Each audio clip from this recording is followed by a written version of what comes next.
கண்ணியத்திற்குரிய பெரியோர்களே, சகோதரர்களே, இன்று நம்முடைய தராவீஹ் தொழுகையில் ஓதப்பட்ட ஒரு இறைவசனம். அல்லாஹு தஆலா இந்த ஆயத்தில் இரண்டு முக்கியமான விஷயங்களை நமக்கு அல்லாஹு தஆலா நினைவூட்டி கூறுகிறார். வ அன்ன ஸாஅத ஆத்தியத்துன், நிச்சயமாக கியாமத் என்பது கண்டிப்பாக வரக்கூடியது. லா ரைப ஃபீஹா, அதில் எந்த சந்தேகமும் இல்லை. வ அன்னல்லாஹ யபஅஸு மன் ஃபில் குபூர், நிச்சயமாக அல்லாஹு தஆலா உங்களை உங்களது மண்ணறைகளிலிருந்து அவன் எழுப்புவான். சங்கையானவர்களே, இந்த வசனத்தில் அல்லாஹு தஆலா இரண்டு முக்கியமான நம்பிக்கைகள் சம்பந்தமாக அல்லாஹ் நமக்கு நினைவூட்டுகிறான். அதில் முதலாவது விஷயம், இந்த உலகத்திற்கு பிறகு மறுமை என்ற அந்த வாழ்க்கை இருக்கிறது, அது சத்தியம். இரண்டாவது விஷயம், உலகத்திற்கும் மறுமைக்கும் இடையில் ஒரு மனிதனுக்கு பாலமாக இருப்பது, ஒரு மனிதன் இந்த உலகத்திலிருந்து மரணித்த பிறகு அந்த மன்னரை வாழ்க்கை, கபருடைய வாழ்க்கை என்பதும் அது நிச்சயமான ஒரு விஷயம். அந்த மன்னரை வாழ்க்கையை பற்றியும் அல்லாஹு தஆலா இந்த வசனத்தில் சொல்லி காட்டுகிறார். நபிகள் நாயகம் ஸல்லல்லாஹு அலைஹி வஸல்லம் அவர்கள் சொன்னார்கள், இன்னமல் கபரு ரௌலத்தும் மின் ரியாதில் ஜின்னா, நிச்சயமாக கபரு என்பது ஒன்று அது சொர்க்கத்துடைய பூங்காவிலிருந்து ஒரு பூங்காவாக இருக்கும், அல்லது நரகத்துடைய படுகொலியிலிருந்து ஒரு படுகொலியாக இருக்கும். இந்த உலகத்தில் யார் நல்ல அமல்கள் செய்து இந்த உலக வாழ்க்கையில் அல்லாஹ் ரசூலுக்கு விருப்பமாக தனது வாழ்க்கையை வாழ்ந்து கொண்டு மரணித்த பிறகு மன்னரைக்கு செல்வாரோ, அவருக்கு மன்னரை வாழ்க்கை என்பது அதுவே ஒரு சொர்க்கமாக இருக்கும். எவருடைய வாழ்க்கை அல்லாஹ் ரசூலுடைய விஷயங்கள் இல்லையோ, அவர் மரணித்து கபருக்கு சென்றால் அந்த கபருடைய வாழ்க்கை என்பதே அவருக்கு ஒரு நரகத்தை போன்று இருக்கும். ஹதீஸில் வருகிறது, நாளை மறுமை நாளையில் கபருடைய வாழ்க்கை என்பது, ஒரு மனிதரை நீங்கள் மரணித்த ஒரு மனிதரை கொண்டு சென்று கபரில் அடக்கம் செய்கிறீர்கள். அடக்கம் செய்துவிட்டு அடக்கம் செய்த மனிதர்கள் 40 எட்டுக்கள் நடந்து வந்த பிறகு 2 மலக்குமார்கள் அந்த கபருக்குள் வருவார்கள்.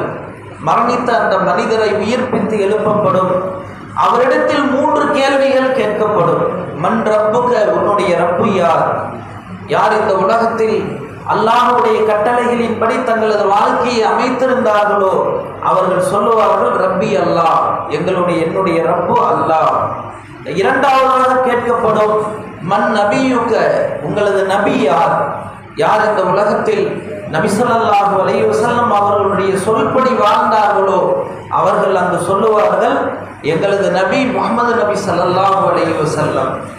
மூன்றாவதாக வமா தீனுக்க என்று கேட்கப்படும், உன்னுடைய மார்க்கம் எது?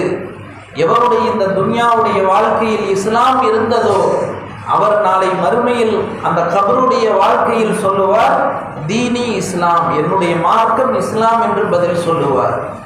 யார் இந்த 3 கேள்விகளுக்கு பதில் சொல்லிவிட்டாரோ அவருக்கு ஒரு மலக்கு வந்து இப்படி அறிவிப்பு செய்வாராம், ஃபக்கது சைத ஃபுலான் இப்னு ஃபுலான் ஃபலா ஹுஸ்ரான பஅதஹு அபதா, இன்னாருடைய மகன் இன்னார் இன்றைய நாளில் வெற்றி அடைந்து விட்டார், இனிமேல் இவருக்கு தோல்வி என்பதே கிடையாது. எவர் இந்த 3 கேள்விகளுக்கு பதில் சொல்ல மாட்டாரோ, யாரு சொல்ல முடியாது. எவர் இந்த உலகத்தில் அல்லாஹுவை மறந்து, அல்லாஹ்வினுடைய தூதரை மறந்து, இஸ்லாத்தை விட்டு வேறு வாழ்க்கையில் மனம் போன போக்கில் வாழ்வாரோ அவர் இந்த 3 கேள்விகளுக்கும் சொல்லுவாராம், லா அதிரி லா அதிரி, எனக்கு ஒன்றும் தெரியாது, எனக்கு ஒன்றும் தெரியாதுன்னு சொல்லுவாராம். எவர் அந்த 3 கேள்விகளுக்கு பதில் சொல்ல மாட்டாரோ அவரிடத்தில் அவருக்கு ஒரு மலக்கு வந்து இப்படி அறிவிப்பு செய்வார், ஃபக்கது ஹஸிர ஃபுலான் இப்னு ஃபுலான் ஃபலா ஸஆதத பஅதஹு அபதா, இன்னாருடைய மகன் இன்னார் இன்றைய நாளில் தோல்வி அடைந்து விட்டார், இனிமேல் இவருக்கு வெற்றி என்பதே கிடையாது. அந்த மறுமையுடைய வாழ்க்கையினுடைய முதல் மன்சில், முதல் வீடு என்பது அது கபருடைய வாழ்க்கை தான். அதில் ஒருவருக்கு வெற்றியாகிவிட்டால் கடைசி வரை வெற்றி, அதில் ஒருவர் நஷ்டமடைந்து விட்டால் கடைசி வரை அவருக்கு நஷ்டமோ நஷ்டம்தான். எனவே சங்கையானவர்களே, அந்த கபருக்காக நாம் தயாரிப்பு செய்பவர்களாக ஆக வேண்டும். அதனால தான் மறுமையில் ஒன்று இருக்கு, கபரிலிருந்து அல்லாஹ் எழுப்பி கேள்வி எனக்கு கேட்கறது. அதுக்கு முன்னாடியே கபரிலேயே ஒரு மனிதன் செய்த தவறுகளுக்கும் சில சமயங்களில் தண்டனை கொடுக்கப்படும்.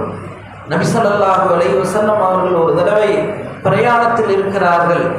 2 கபறுகளை கடந்து செல்கிறார்கள். அவர்கள் பயணம் செய்த அந்த ஒட்டகம் 2 பயப்படுகிறது.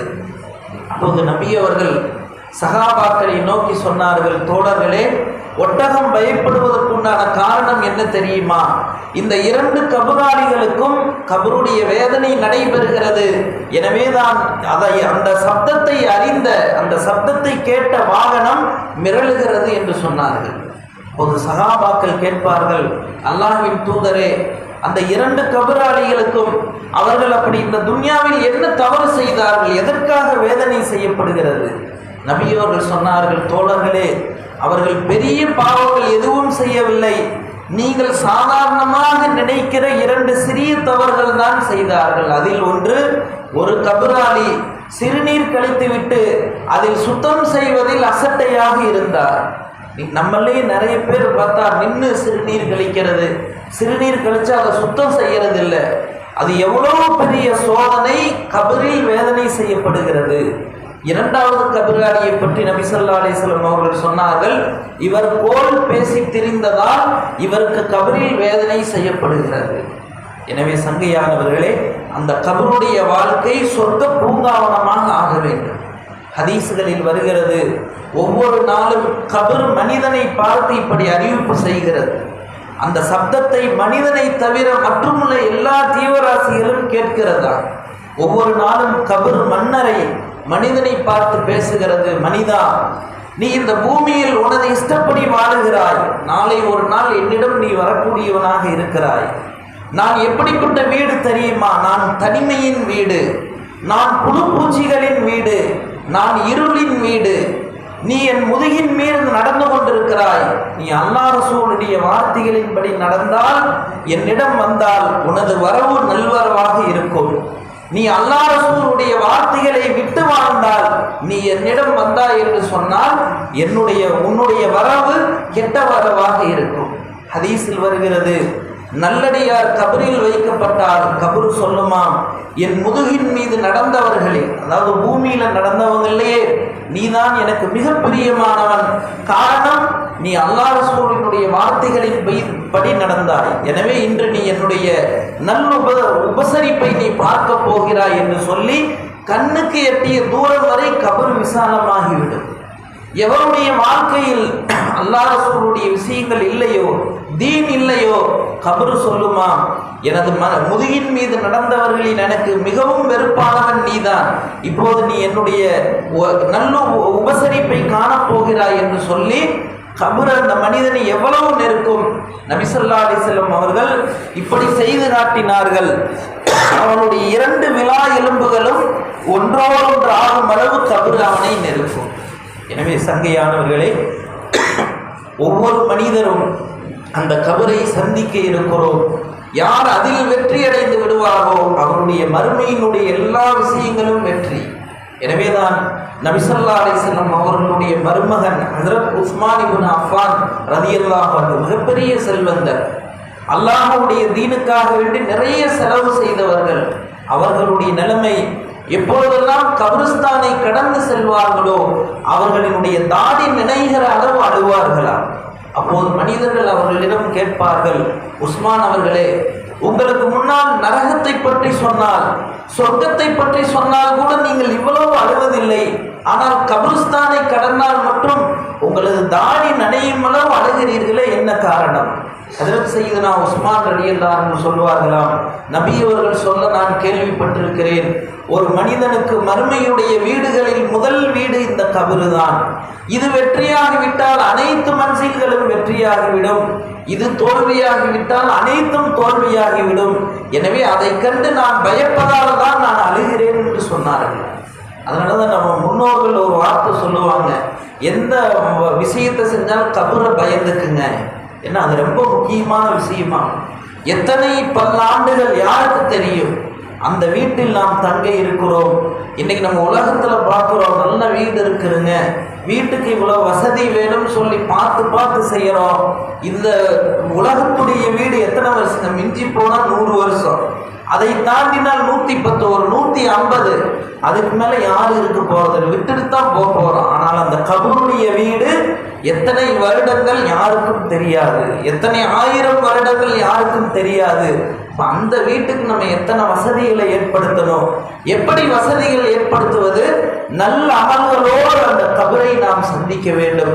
வல்ல அல்லாஹ் சுப்ஹானஹு வ தஆலா நம் அனைவருக்கும் அப்படிப்பட்ட நல்ல பாக்கியத்தை அல்லாஹ் தந்தருள்வானாக.